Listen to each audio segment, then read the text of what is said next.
Dream. Went to a supermarket where he was directed into an even bigger. There they may accept his last year tickets. The bank can be only which made the card. He walked a good distance to the other side of the town, to the main side of the bank. Then he realized it has passed 6 o'clock. They are closed. The supermarket is still on. Luckily there is one in the neighborhood, and walked again. Ahead at the edge of the city, passerbys got no safe space for them. Machines passing with 120 splashed the dust on him. Swallowed. If I got an apple, how many did I eat in our garden? The supermarket appeared. 1 hour left. Now is 8. Is open till 9. He went straight to the cash and showed the papers. She doesn't know, shaked her head the girl. On the running ribbon tons of goods were gathering, her long lacquered nails frenetically hitting the buttons. She'd ask later. So he stood in front of the cash until a surveyor became attentive to his fainted pale-toned image, and called the head of the department, who asked what she can help in. He showed the papers again. 1 minute, may I take a look? Asked the woman, tore a check and left. The nuns buzzed, the cash clattered, people rolled their filled shopping carts to their cars, the children yelled for the chocolates or teddies bought before. He faked a smile. Children. But his eyes were scowling.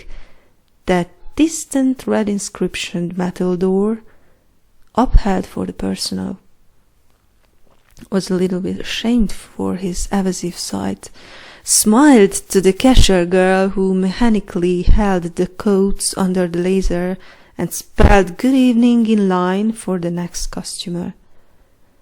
She gave the bun and thanked for the shopping. After some 10 minutes observed him too. Till then his smile had lost his colors. Refreshed it as quick as he could. The cashier girl was already at the next amount of toilet paper and ananas tins, and he observed disturbed that his effort goes into waste, flowing on that running ribbon. Where he's looking now, and he's being called. He turned. Outside the cash there was the red-coated head of the department with a check in her hand. I'm sorry, we cannot give you goods for that, but you can try valuing it at the bank. Which the assurance company has the contract with. Talk with your hiring company or with the assurance company. I'm not sure who is managing this. If you don't know who, you may ask the work department service. Looked tired in the woman's eyes. He didn't know he was looking, just had to stop for a moment. The woman looked back and bent her head. Yes, sir, sorry. Thank you. His mouth and cheeks moved. Goodbye, see you, he said to the cashier girl who typed further. At the entrance he remembered he still had got €2. Could buy himself something, but the queue is long. Soon they close.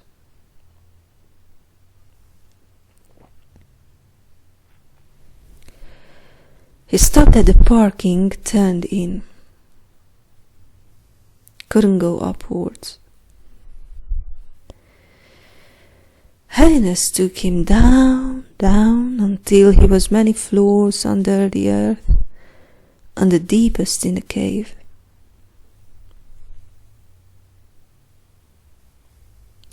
Up to present he thought of these as his reserve, these papers. Kept them for hard times. He's old and forgot the deadlines. He forgot that papers die. Otherwise they must be constantly organized. You need new, and new there is no validity. Had not even knew that he was thinking. Stopped at the entrance of the cave. Went ahead under nouns with pouring sailing. For some reason they had put the toilets here for workers long ago and they built it. The way large to be wide enough for a car. From here they could perhaps dedicate it to be a parking, but for some reason was not in use. He went further upwards on that spiral, or is this another entrance? Long, now he must go all along. Must be a door or gate here. He gets out and then is better. Another side rooms followed. For now they were showers. He got refreshed. Was surprised that felt no fear. It seemed he's learning. He's with someone traveling south on an immense railway station. His friend reads him aloud and instead of bookmaking learns him editing. But I have always known this, he shouted. Didn't care if he heard his voice or not. Further ahead, his arms got stronger and stronger. Didn't feel his back. Arrived in a big flat room.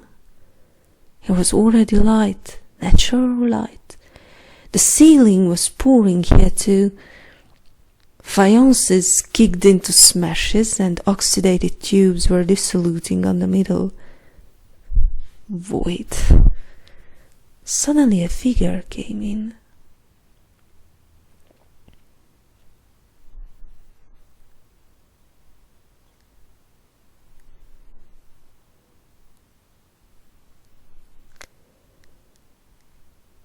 In flashes, no surprise. Took off his clothes.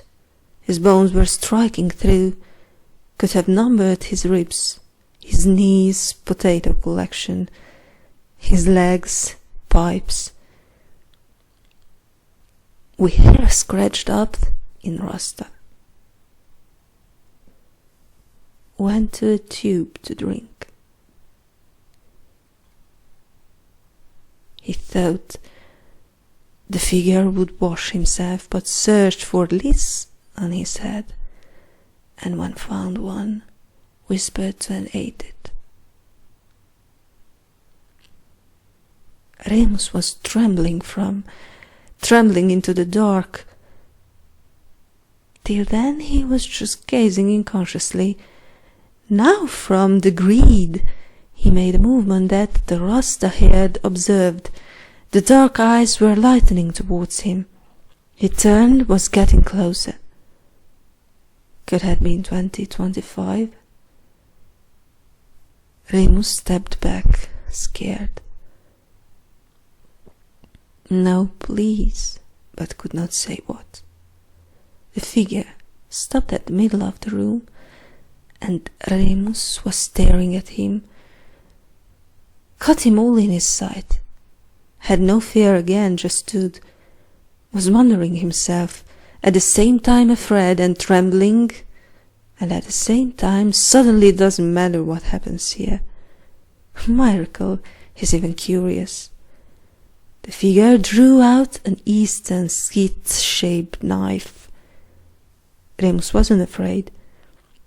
The boy cut in his own shoulder. Slowly, he pushed until the blood started to ooze. Remus ushered and hid his own bone in the dark. He knew that it should feel the pain, but it did not, and stared stoned. The other was cutting his own arms, legs, knees, the flesh. Remus moved without fear. Please, I beg, don't you torture yourself. The Rasta-haired's eyes were lightening. Threw down the clothes that remained. Only his pelvis was covered by a white canvas, and kept cutting sharper and sharper. Faster and faster the voice of the metal in the flesh, like butcher's lotus, slanders and slams, Ronas's. From Remus would have flown a protest if good, until the hissing took revenge. Finally, because having not attained his aim, the skinny boy dragged out a curved spade and cut down his own head. The head turned upside down in the air. Remus flashed back with his hands to his forehead. The cut reached the bones. Still he had full mind, conscious about what was happening.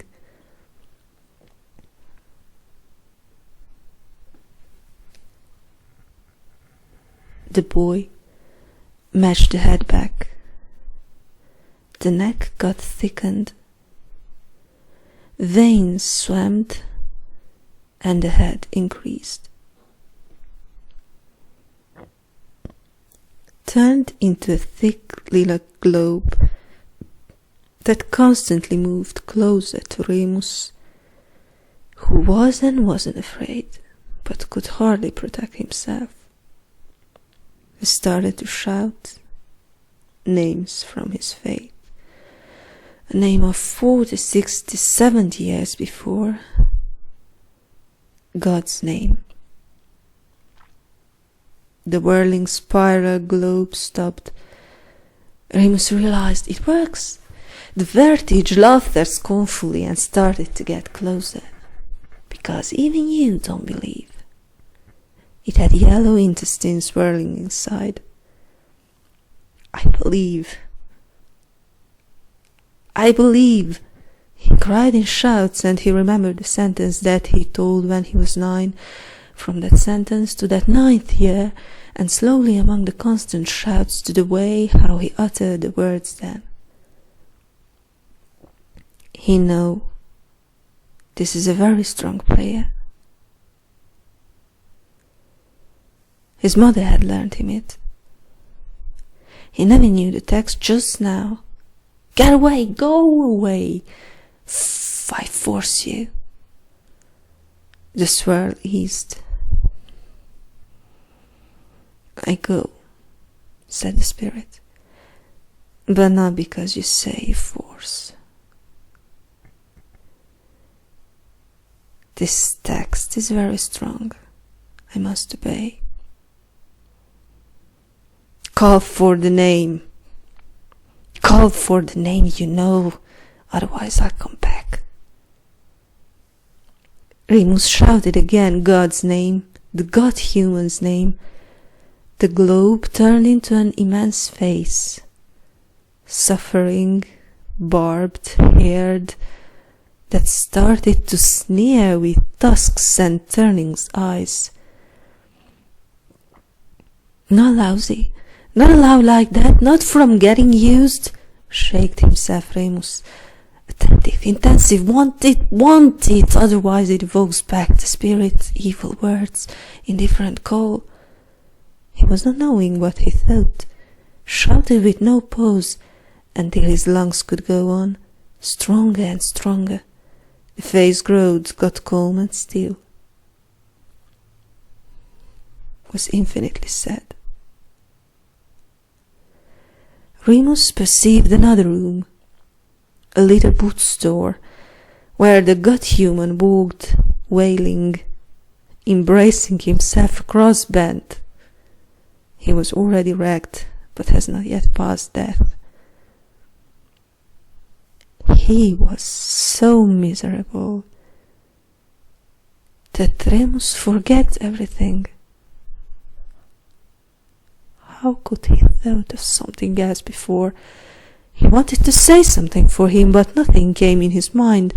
Wanted to step close to him, but had no dare. To embrace his legs like his lover's, but the pain was too clear, pure. Yeah, the will didn't go. The conscience didn't decide. He was able or unable without suspecting that. If only I could cry. This he wanted, but could not think, because he couldn't cry. Was trying, forcing himself in vain. Finally he fell over the footprints on the dusty place and saw the disappearing feet. He knew that he asked for something, like always in his life. It turned out into an ask. But how such a foolness this asking is. Completely in vain, completely daft. He understood this man, but was not together with him, because he left. He left. And now he is here with the unclearing memory. This is the memory. He should have gone with him, if he could. Now he goes with whom he finds.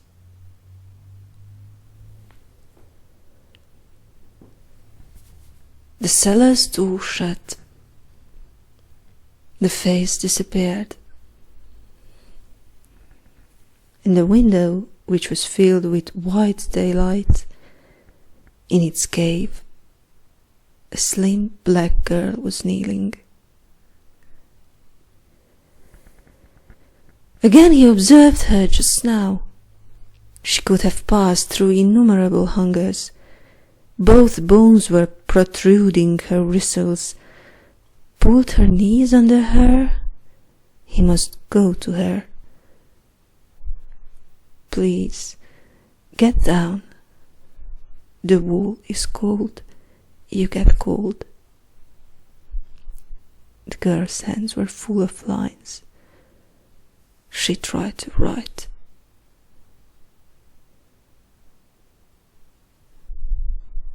The thief had never been seen again.